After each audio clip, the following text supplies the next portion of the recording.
So is the Kawasaki Vulcan a bike that beginners could get on with? Oh, without a doubt. There is no doubt in my mind that if you are a beginner motorcyclist and you're looking at the Kawasaki Vulcan, you could easily get on with this bike. If you're thinking it's got a 650cc engine, that's going to be a bit too big, I want to start with 300, 400, don't. When you look at motorcycles, and you look at the engines, it's not about the cc output, it's about the way they are designed, the power output that they have. This has only got 60 61 brake horsepower. It's not a lot. Yeah, if you look at a Suzuki GSX-R 600, you're looking about 120 plus brake horsepower out of a lower cc engine. So do not be put off by this being a 650. It is not a scary fast bike. It has got enough power that you can handle, enough power that you can learn how to ride with, and that is what you want from a new motorcycle. You don't want to be able to, you don't want to go and get a new motorcycle and then 5 months later think, do you know what, I haven't got enough power, I need to go and get more power. And a lot of people make that mistake. But with the Vulcan S 650, I genuinely don't think you're going to want to be rushing out there and grabbing another motorcycle with more power, because this bike has got such a usable power band that you can just get on it, you can ride, you can learn. And even if, like me, you've been riding for several years and you've had fast motorcycles, you can get on it and absolutely enjoy every moment of being on this little 650cc engine. It's all about the riding experience for me on this bike. Now, I know a lot of people are comparing the 650 Vulcan S to a sports bike, saying that it's derived from the Ninja 650, which is a sports bike. I want to stop you all there. The Ninja 650 is not a sports bike. It is in sports bike clothing, but it is not a sports bike. It's a parallel twin 60 to 65 brake horsepower motorcycle.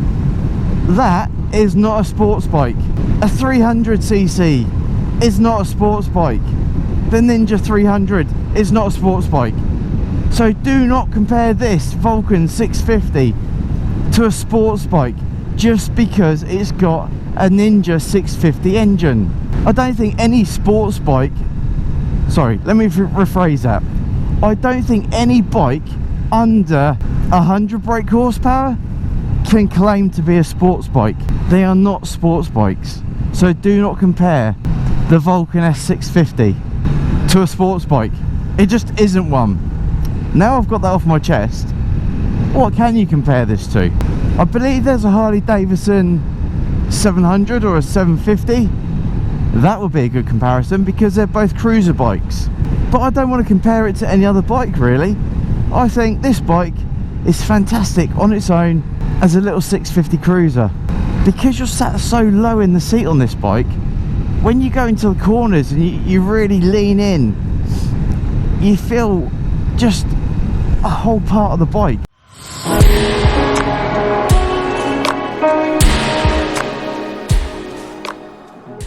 Now, is it good value for money? That is a big question, because the Vulcan S Performance comes in at, I believe, £7,499.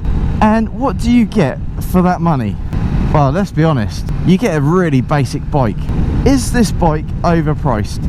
I'd say yes.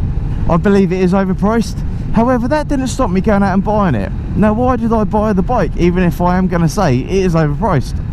I bought it because it looks absolutely fantastic. You've got a really nice stretched out cruiser ride on this machine. It comes with 2 years Kawasaki warranty. It's £100 a month. It looks really nice with the performance exhaust. It looks really nice with the headlight cowling. I wanted a cheap cruiser motorcycle that wasn't going to cost me a lot of money per month, and the Kawasaki Vulcan S is just that. It is just a nice looking simple motorbike that is on PCP. Let's face it, I'm not going to be keeping this bike forever. I'll be chopping it in at some point, getting another bike when I've got a bit more money in the pot against this finance. But for the few years that I have it, I'm going to absolutely love it. But yes, I think it is slightly overpriced, because I could have got a second-hand bike for potentially the same amount of money, if not less, with a lot more to offer for the price. But I just wanted a simple second motorcycle to jump on, not really have to worry too much about thinking of what the bike's doing, just get on and enjoy it. And the Vulcan S, I mean, look at it in the mirror, that looks cracking. Look at that bike, yeah, I love it. It's quite long compared to the Rebel. It's easy to filter, it's easy to manoeuvre, it's just a great bike. But yeah, I do think Kawasaki could have brought the price down a little bit on it, potentially sold it for £5,000. I think 5,000 would have been a good price, maybe 550 with the performance package.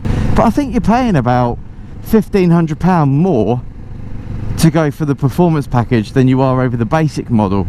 Now I get the exhaust is going to be quite expensive from Kawasaki direct, but £1,500 for, let's face it, an exhaust and a bit of plastic at the front of the bike. But then again, you get people like me that will pay it, because you're not paying the money outright, you're paying £100 a month, which, when you look at it that way, you don't really appreciate how much it costs, do you? It's just £100 a month. The insurance for me on this bike, with no claims, 3 years of riding, is only £40 a month. So for £140 a month, you're getting a brilliant motorcycle. Now the other thing I like about the Kawasaki Vulcan S650 performance package is that, let's face it, it's a low power bike. So when you get on cracking roads, you can really enjoy them without even having to worry about what speed you're doing and if you're about to go flying over the speed limit, which makes it even more enjoyable, like this one we're about to hit on now.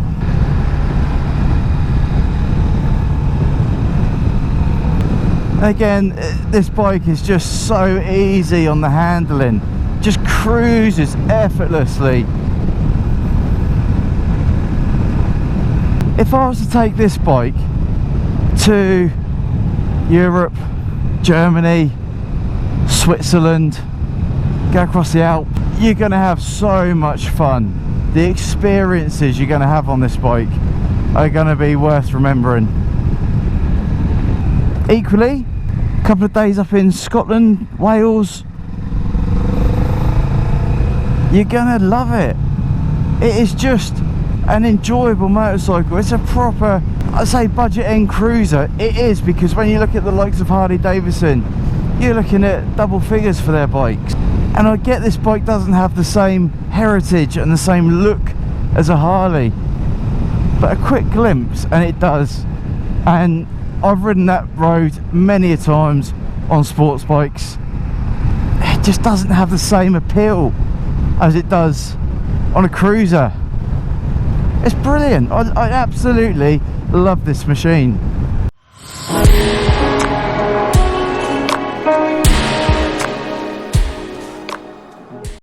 Now when you come to a stop on this bike, where the seat is so low at 705mm, it is ridiculously easy to be flat-footed. You can stand up and the bike is right down low.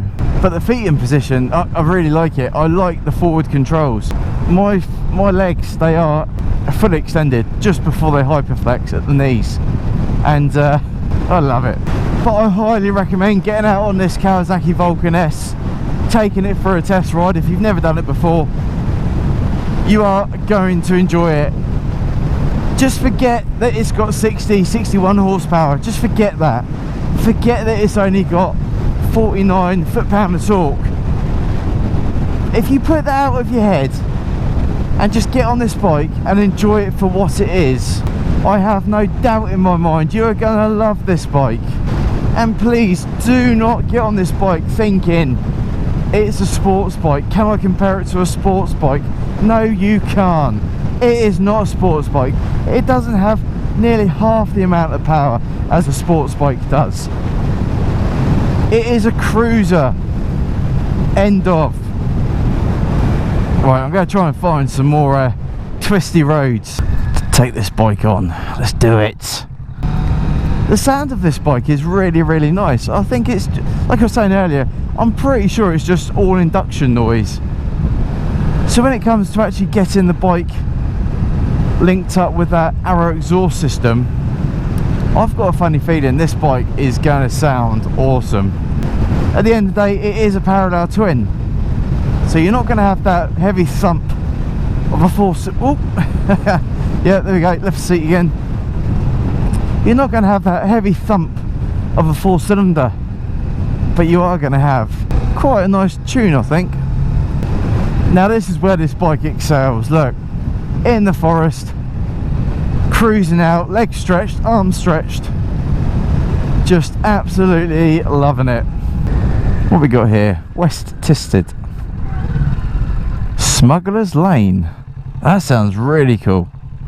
Might have to get a photo next to Smuggler's Lane, next to the big bone that's underneath my foot. So I thought I'd just stop outside of a really good sign, Smuggler's Lane. How cool is that? I just had to stop here. Really sad, I know. So here we go. The 2021 Kawasaki Vulcan S 650 performance model. This is a 60 brake horsepower, liquid cooled, 8 valve, double overhead cam, parallel twin engine, producing at 60 horsepower at 7,500 RPM. It comes in at 46.4 foot-pound of torque at 6,600 RPM. And as you see in my review, that is plenty of power for this motorcycle. It really does hold its own in its 650 category.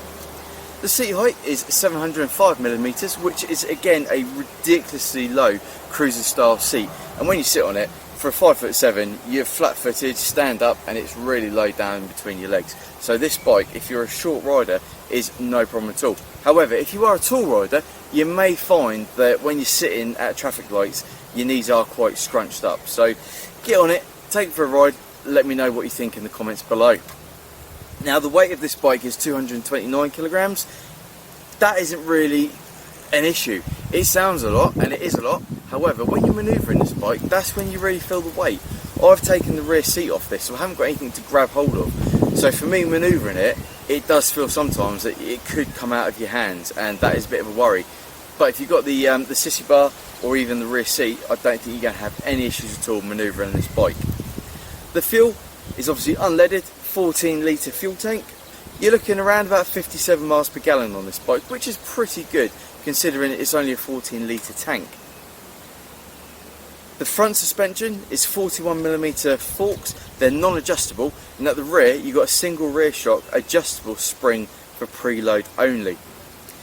This bike is as basic as they come. However, do not let that put you off, because I really do think the Kawasaki Vulcan S 650 performance model, as this one is a really, really good motorcycle.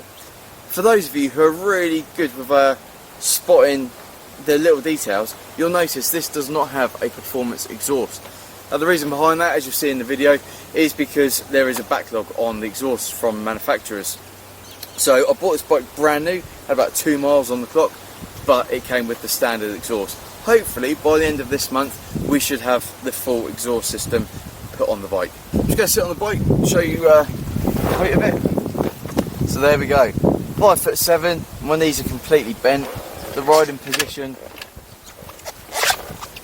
is a really chilled out, lazy rider, but it's a fantastic position to get in. The seat here is comfortable for a short ride. If you do go on a long distance ride, you will find this seat does get slightly uncomfortable. The feet can be moved back slightly, so what I think I'm going to get Kawasaki to do is pull the feet back slightly, so then my feet are pushing me back onto the seat. But as you can see there isn't much between the actual rear tail of this bike, the seat and the backside. So maybe look into a new seat if you do not like this one. But all in all, it is a fantastic machine. I love riding it. I'm glad I've spent the money on it. I probably won't be keeping it past 3 or 4 years, depending on what the PCP terms are at the end of it. But in general, it's a nice motorcycle and I do like it. So, from Smuggler's Lane in Hampshire, thank you for watching Rev Solutions. Thank you for watching the video on the Vulcan S 650 Performance. And until next time, ride safe. We'll see you soon.